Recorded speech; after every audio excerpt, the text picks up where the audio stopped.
Hi friends, ഇന്ന് നമുക്ക് വെറും 3 ഇൻഗ്രീഡിയൻസ് മാത്രം വെച്ചിട്ട് പ്രഷർ കുക്കറിൽ ഒരു അടിപൊളി ചോക്ലേറ്റ് കേക്ക് റെഡിയാക്കി എടുക്കാം.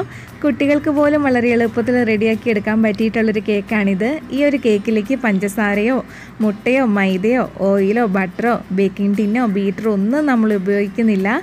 വീഡിയോയിലേക്ക് പോകുന്നതിന് മുമ്പ് നമ്മുടെ ചാനൽ സബ്സ്ക്രൈബ് ചെയ്യാത്ത കൂട്ടുകാരുണ്ടെങ്കിൽ ഒന്ന് സബ്സ്ക്രൈബ് ചെയ്തേക്കണേ. തൊട്ടടുത്തുള്ള ബെല്ലൈക്കൻ കൂടി ഒന്ന് എനേബിൾ ചെയ്തിട്ട് ഓൾ എന്ന ഓപ്ഷൻ പ്രസ് ചെയ്യാനും കൂടി മറക്കരുത് കേട്ടോ.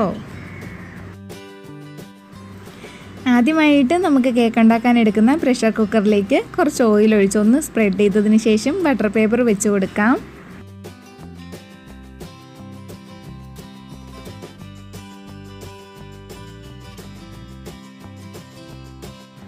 അടുത്തതായിട്ട് ഞാനിവിടെ 2.5 കപ്പ് ബിസ്ക്കറ്റ് എടുത്തിട്ടുണ്ട്. 3 ടൈപ്പിലുള്ള ബിസ്ക്കറ്റാണ് എടുത്തിട്ടുള്ളത്. ഓറിയോ ബിസ്ക്കറ്റ് എടുത്തിട്ടുണ്ട്, ബോർബൺ ബിസ്ക്കറ്റ് എടുത്തിട്ടുണ്ട്, ആരോ റൂട്ടിൻ്റെ ബിസ്ക്കറ്റും എടുത്തിട്ടുണ്ട്. ഈ ഒരു 250 ml കപ്പിലാണ് ഞാനിവിടെ 2.5 കപ്പ് ബിസ്ക്കറ്റ് എടുത്തിട്ടുള്ളത്. നിങ്ങൾക്ക് 3 ടൈപ്പിലുള്ള ബിസ്ക്കറ്റ് എടുക്കാതെ ഒരു ടൈപ്പിലുള്ള ബിസ്ക്കറ്റ് എടുത്തിട്ട് ചെയ്താലും മതിയാവും. ഇനി ഇത് നമുക്കൊരു മിക്സിയുടെ ജാറിലേക്ക് ഇട്ട് കൊടുക്കാം. ബിസ്ക്കറ്റ് ഇവിടെ മിക്സിയുടെ ജാറിലേക്ക് ഇട്ട് കൊടുത്തിട്ടുണ്ട്. ഇനി ഇത് നമുക്ക് നന്നായിട്ടൊന്ന് പൊടിച്ചെടുക്കാം. ബിസ്ക്കറ്റ് ഇവിടെ നല്ല ഫൈനായിട്ട് പൊടിച്ചെടുത്തിട്ടുണ്ട്. ഇനി ഇതിലേക്ക് 1 കപ്പ് പാലും കൂടി ചേർത്തിട്ട് ഒന്നും കൂടി നന്നായിട്ട് അടിച്ചെടുക്കാം. അങ്ങനെ ബിസ്ക്കറ്റും പാലും കൂടി ഇവിടെ നന്നായിട്ട് അടിച്ചെടുത്തിട്ടുണ്ട്. ഈ ഒരു മിക്സ് നമുക്ക് ഒരു ബൗളിലേക്ക് മാറ്റാം. ഇനി ഈ ഒരു മിക്സിലേക്ക് ഞാൻ 1 ടീസ്പൂൺ ബേക്കിംഗ് പൗഡറാണ് ചേർത്ത് കൊടുക്കുന്നത്. ആ കൂടെ തന്നെ 1 ടീസ്പൂൺ പാലും കൂടി ചേർത്തിട്ട് നന്നായിട്ട് ഒന്നും കൂടി ഒന്ന് മിക്സ് ചെയ്തെടുക്കാം.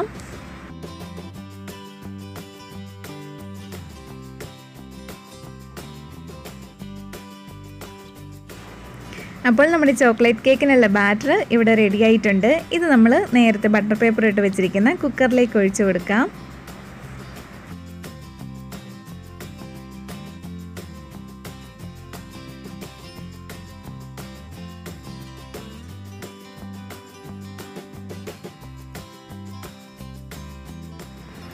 ഇനി ഒരു തട്ടോ ദോശക്കല്ലോ എന്തെങ്കിലും വെച്ച് കൊടുത്തിട്ട് ഒരു 5 മിനിറ്റ് ഹൈ ഫ്ലെയിമിലൊന്ന് പ്രീ ഹീറ്റ് ചെയ്തെടുക്കണം.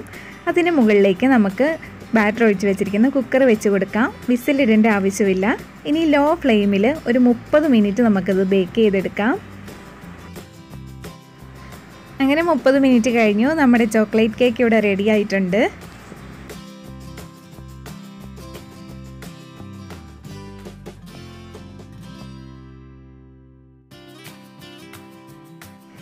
അങ്ങനെ നമ്മുടെ പ്രഷർ കുക്കർ ചോക്ലേറ്റ് കേക്ക് ഇവിടെ ഒരു പ്ലേറ്റിലേക്ക് മാറ്റിയിട്ടുണ്ട്. നല്ല സോഫ്റ്റാണ്. ഇനി ഞാൻ ഈ കേക്കിന് മുകളിലേക്ക് കുറച്ച് ചോക്ലേറ്റ് ഗനാഷും കൂടി ഒഴിച്ച് കൊടുക്കുവാണ്. ഓപ്ഷണലാണ്. ചോക്ലേറ്റ് ഒന്നും ഒഴിക്കാതെ തന്നെ ഈ കേക്ക് കഴിക്കാൻ നല്ല ടേസ്റ്റിയാണ്. ചോക്ലേറ്റ് ഗനാഷ് ഒഴിച്ച് കൊടുത്തു കഴിഞ്ഞാൽ നമുക്കിതിന് സൈഡിലായിട്ട് കുറച്ച് ഗ്രേറ്റ് ചെയ്തിട്ടുള്ള ചോക്ലേറ്റും കൂടി ഒന്ന് ഇട്ട് കൊടുക്കാം. അതും ഓപ്ഷണലാണ് കേട്ടോ. അപ്പോൾ ഈ ഒരു കേക്ക് എല്ലാവരും ട്രൈ ചെയ്ത് നോക്കണം. വളരെ എളുപ്പത്തിൽ അധികം ഇൻഗ്രീഡിയൻസ് ഒന്നും ഇല്ലാതെ തന്നെ പെട്ടെന്ന് റെഡിയാക്കി എടുക്കാൻ പറ്റിയിട്ടുള്ള ചോക്ലേറ്റ് കേക്കാണ്. ഉണ്ടാക്കി നോക്കിയതിന് ശേഷം എല്ലാവരും ഫീഡ്ബാക്കൊക്കെ അറിയിക്കാൻ മറക്കരുത്. ഈ വീഡിയോ ഇഷ്ടമായാലും ലൈക്ക് ചെയ്യാനും ഷെയർ ചെയ്യാനും കൂടി മറക്കരുത് കേട്ടോ. വേറൊരു റെസിപ്പി ആയിട്ട് നമുക്ക് വീണ്ടും കാണാം. Thank you for watching.